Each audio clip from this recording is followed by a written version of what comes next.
First and foremost, I want to give all honors and praises and glory belongs to my Lord and Savior.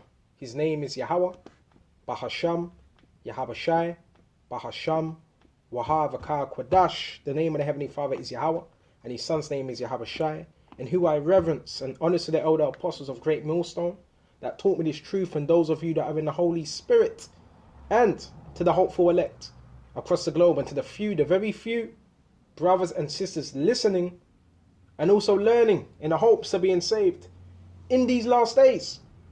Okay, this lesson is going to be called Faith Kills Doubt. Doubt kills faith, but faith kills doubt. Okay, and when there's doubt, that's an opportunity for you to what? Use faith. Show your faith, right? Because this has to go out, because there's a lot of men projecting doubt, right? So we're going to go into the story of David, and Lord willing this to be edifying. We're going to start on 1 Samuel 17 and 14. And David was the youngest, okay, of what? The sons, okay? The three eldest, the three sons, okay? Because there was other sons. David had brothers, and the three elders followed Saul, because Saul was king at this time. But David went and returned from Saul to feed his father's sheep at Bethlehem, right? And the Philistine drew near morning and evening and presented himself 40 days. So what was he doing? Goliath taunting the Israelites. 40 days. Okay. Always from morning to evening. And Jesse said unto David his son, take now for thy brethren an ephah of parched corn and these 10 loaves, and run to the camp of thy brethren, and carry these 10 cheeses unto the captain of their 1,000. And look how their brethren fare. In other words, look how they're doing. Okay, check on them and take their pledge. Okay, now Saul and they and all the men of Israel were in the valley of Elah, fighting with the Philistines. And David rose up early in the morning and left the sheep. Okay, and this is so beautiful as well, because it shows you David was also what? A keeper of the sheep. Okay, and the prophets today, what are they? Keepers of the sheep. Okay, with a keeper, and took and went as Jesse had commanded him, and he came to the trench. Where's the trench? Where battle is, where war is. Okay, the trenches, as the host was going forth to fight, and shouted for the battle.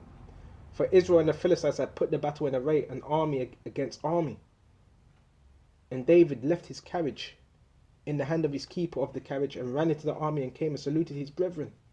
As he talked with them, behold, there came up a champion of the Philistine of Gath, right?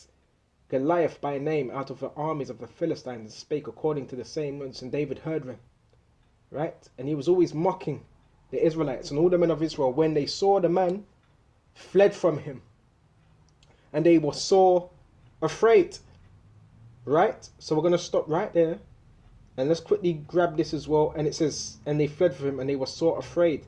And the scriptures talk about you, if you're scared in battle, you return back home.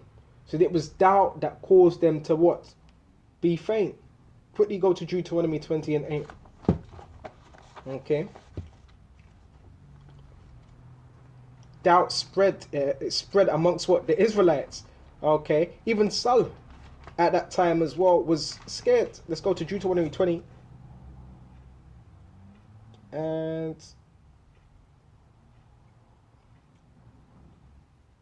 let's go to verse 4. The Lord your power is he that goeth with you to fight for you against your enemies, to save you. That's in verse 4.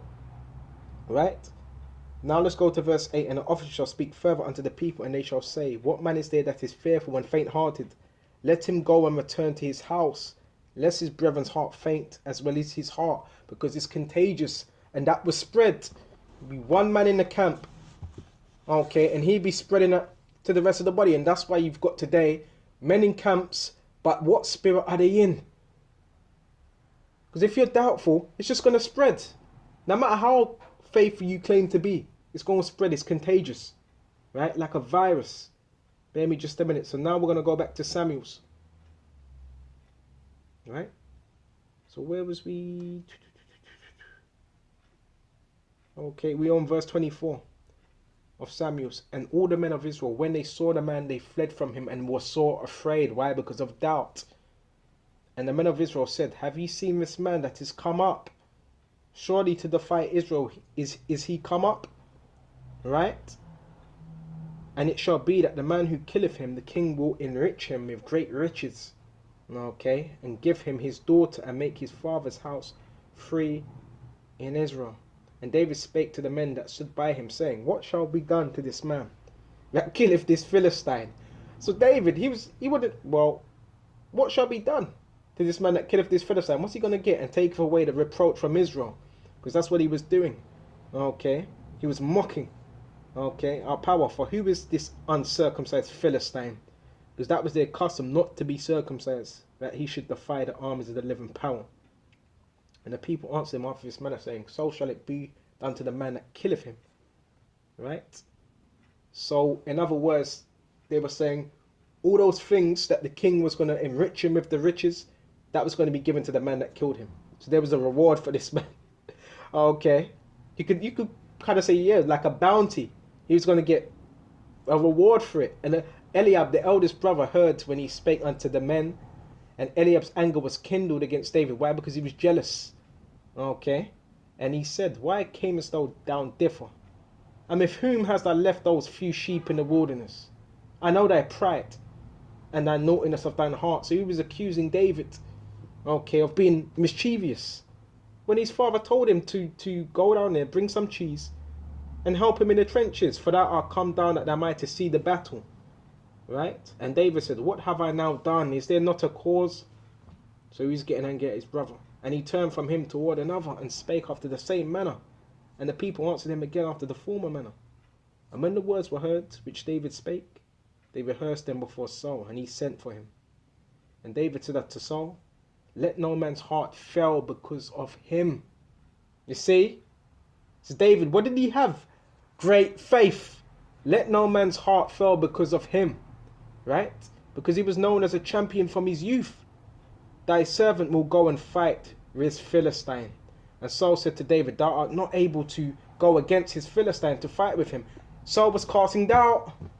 Saul had doubt. Saul was casting doubt, trying to cast doubt upon David. Because then he wouldn't say that are not able to go against this Philistine to fight with him. And this is the same spirit that certain men have in the truth. They can't do something, so they look at it, well, you can't do it. That's rubbish. We could do all things through Yahweh. It tells you that in Philippians. For thou but a youth. So Saul was saying, you're a young man. And he a man from war from his youth. Right? Because he was fully trained. He was a champion of Gath. Okay, and David said unto Saul, thy servant kept his father's sheep, and there came a lion and a bear, and I took a lamb out of the flock. Oh, and it took a lamb out of the flock. It stole one of the lambs, and went out after him, and smote him. And so, lucky, I don't usually read the scriptures like this, but I'm reading it so brothers can be built up. Okay, I usually read it from precept to precept.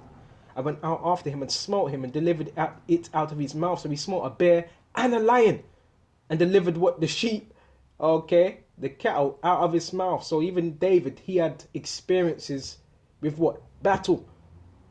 Okay. And the bears, you type in bear today and see how big they are. You got two type of bears. You got grizzly bear, powerful, strong. And you got, what else? The other bear, the Atlantic bear in the ocean. That's as strong as the grizzly bear. Twice as strong as the grizzly bear. Right? And they can run fast.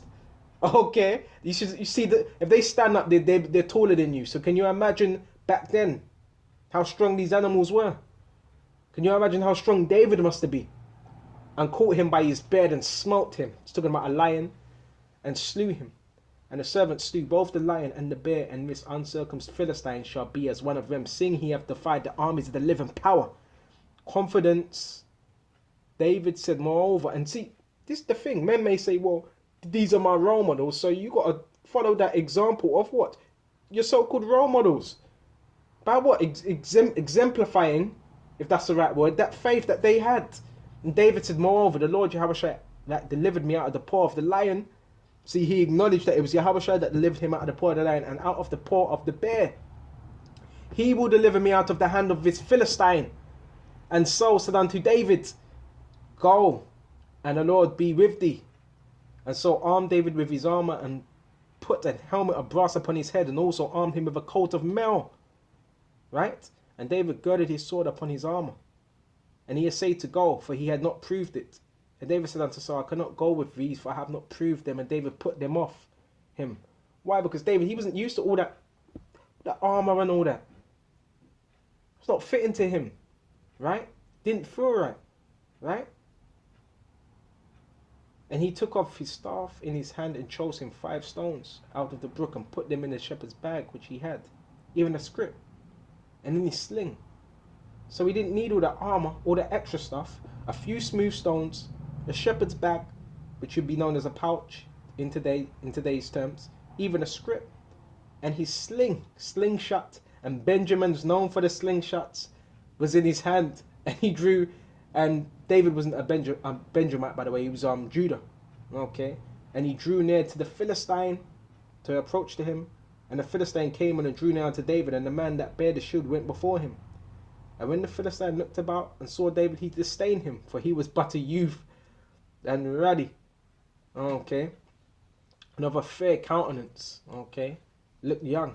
And the Philistine said unto David, Am I a dog, that thou comest to me with staves? And Philistine cursed David by his gods, his idols. And the Philistine said to David, Come to me, and I will give thy flesh unto the fowls of the air. And them Philistines were rough. them Philistines were rough. That were our main arch enemies back then. It was the Philistines in the time of Saul. Okay, and the beasts of the field. And then said to David, to the Philistine, Thou comest to me with a sword and a spear.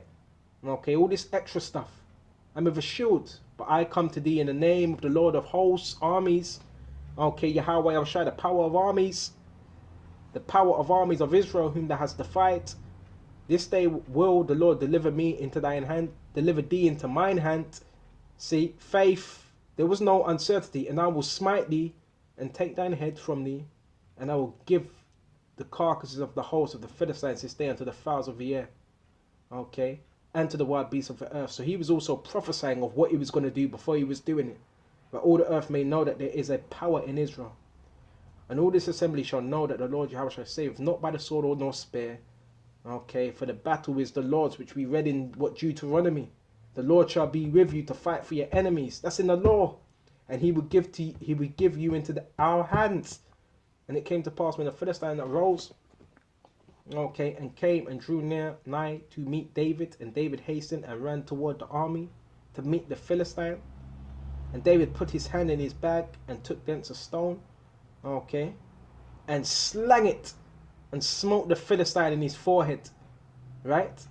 And that stone sunk in his forehead, and he fell upon his face to the earth. So it hit him right in his forehead. So David also had precision. So that wasn't his first time using that slingshot. He had experience with it. So David prevailed over the Philistine with a sling and with a stone, and smote the Philistine and slew him. But there was no sword in his hand, the hand of David. Therefore David ran and stood upon the Philistine, and took his sword and drew it out of the sheath whereof, and slew him and cut off his head therewith. And that was a custom that we would do. Yeah, we would cut off the enemy's head. Okay, back then. Wherewith, and when the Philistine, no brother's doing that right now as well. I want to let you know that, because you got agent provocateurs that watch our video. But that's what happened then. Okay, that was an ancient custom. Even the samurais would do that as well. Okay, and the Philistines saw their champion was dead, and they fled. And the men of Israel and Judah arose and shouted and pursued the Philistines until they come to the valley and to the gates of Ekron. So you notice how it said the men of Israel and Judah arose and shouted and pursued the Philistines. So what, you notice how they pursued. Prior to that, they were not pursuing them, they were scared. So David, he was an example of faith. So when you have faith and you're pushing that faith towards the body, it moves the body to have faith. When you have doubt, the rest of the people are going to be doubtful. Okay, until they come to the valley and to the gates of Ekron, and he wounded the Philistines. Okay, and the wounded of the Philistines fell down by the way of Shabayam, even unto Gath and unto Ekron. Why? Because you had what? The rest of the men of Israel pursuing them. Okay. So David, what was he doing? He was motivating through faith.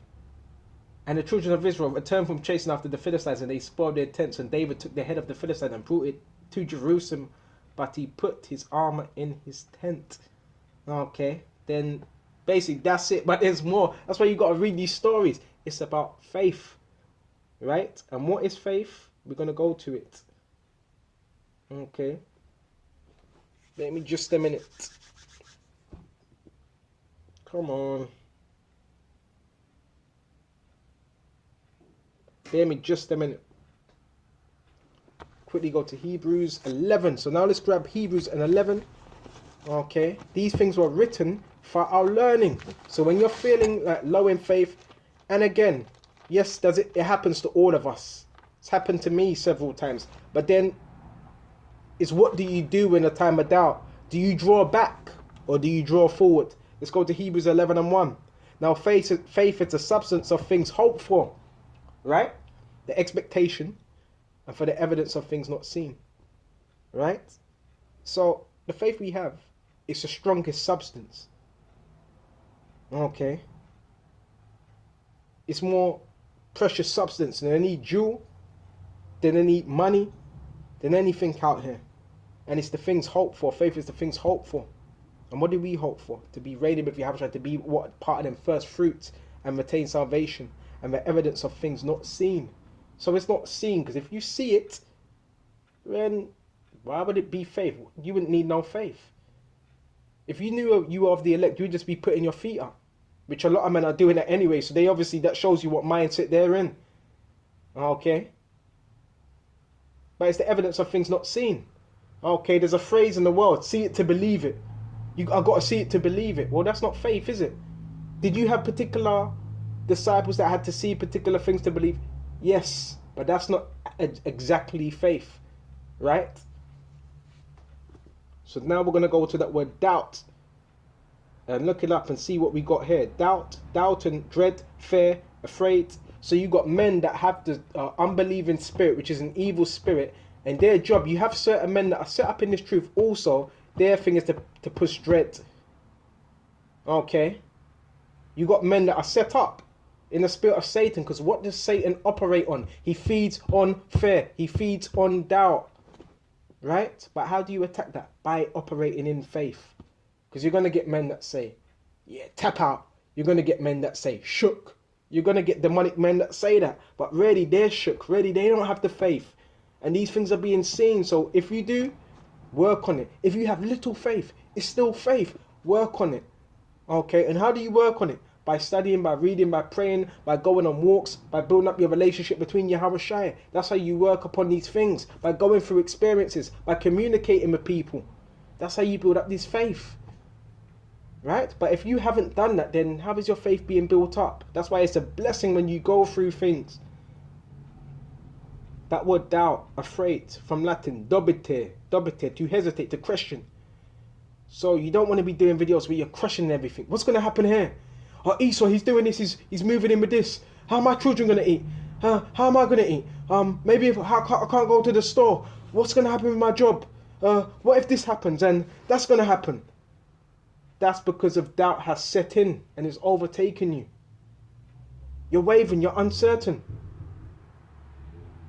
The truth, knowing this truth, having faith, it makes you grounded. Right? Excuse me. So now we're going to go to Timothy's. I hope this is edifying. Right? And you got to know when you're in that spirit. Right? And yes, brothers are here to help you. But every time, if you're that individual that every single time something goes wrong, you need to ring up another brother. Nothing is wrong with that, because that's why the brotherhood is there, to lean on. But if it's every single time you get in a situation you need to ring up a brother, then you need to question yourself and say, well, what's going on? And again, I'm speaking from experience, because I've had that. Where someone was leaning upon me. You can give them the scriptures, but it's down to you. Do you believe? And if you're in that spirit, well, you need to ask yourself, well, what was you doing all this time? What was you doing? It's either a situation, one, you believe, but there's times where you get doubtful, or two, you never really took this thing serious and you never really believed. You just came in it because it was just something to do. It's just something that was popular at that time because people follow fashion, right? So it's either one or the two. Because remember, it happens to all of us, right? But it's how you act, it's how you deal with that particular situation. Now let's go to 2 Timothy 1:7.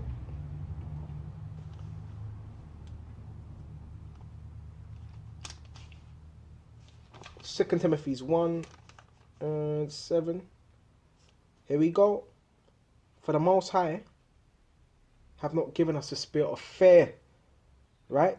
So the hopeful that they were not going to be given that spirit of fear. The wicked were. Okay? It's the wicked that have the spirit of fear.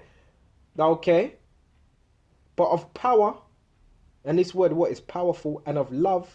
You notice the key thing, love. And of a sound mind. So that's what keeps you sound. Isaiah 33 and 6. Because a lot of men will quote that. But they're not exhibiting that. Wisdom and knowledge shall be the stability of that time. Right? So bear me just a minute. And you notice it says of love. Key word why I'm going into that. Now let's go into of love. Because the scripture says if you hate your brother, you abide in darkness. Okay? 1 John 4 and 18. For there is no fear in love, but perfect love casteth out fear. So that means you're not perfected in love. And that's why it's so important to love thy brother as thyself. Because if you don't, Yahweh could just remove that spirit from you. Have you in a fearful spirit. So all these things happen for a reason. But it says perfect love casteth out fear, because fear have torment. The fear of this world. Oh, what are we going to do? What are we going to... That's torment. You become tormented by fear, the fear of this world. And he that feareth is not made perfect in love. So you're not perfected in love. So that means you would need to work upon that. You see? That's why you got to be real with this truth. Because if you're not, eventually it starts to show. Right? And there's many more men in this truth that are exhibiting doubt, uncertainty. Right? We don't know if we're the hopeful elect, but you want to walk and talk as you are. Okay, you have to believe. And if someone has a problem with that, so bloody what? Okay, let's go to Matthew 17 and 20. Okay. You know what? I think we could shut off. Baby, Matthew 17 and 20, we shut off on this. And Yahweh said unto them, because of your unbelief, verily I say unto you, when they were trying to cast out, Yahweh was casting out demons out of that child that was tormented. Okay. If you have faith as a grain of mustard seed, you go into your local store, they sell mustard seeds. Whether it's Sainsbury's, Asda's, Tesco's, Iceland, they should sell mustard seeds. It's tiny. Absolutely tiny. Okay, and mustard seeds, you do know they actually form into what trees, right? Somewhat 10 meters tall, some a bit taller. Okay, you shall say unto this mountain, remove hence yonder place, and it shall remove, and nothing shall be impossible unto you. You shall say, you shall command. So with faith, that's what you're able to do. Command things, and it happens. It plays out. And brothers, I know brothers have been there. You know when you're ready, high levels of faith, you start seeing things around you happening. Why? Because that's what Yahweh delights in. That's how he's able to what? Make things around you move. Okay, so you start moving things. Okay, which goes into telekinesis. Esau calls it telekinesis. Okay, you start moving things. Things start happening. That's where that spiritual power, that faith is that spiritual power. Things start happening. All right? So we got to start exuding that faith. Believe in Yahweh Shai. If you believe in Yahweh Shai, you also believe in yourself. I'm not saying it in the form of how the world would say it. You believe in Yahweh Shai, that means you're going to have a certain self-belief also. Right? Because David had that. It's all in the scriptures. So with this lesson, I hope this was edifying. And until the next time, Shalom.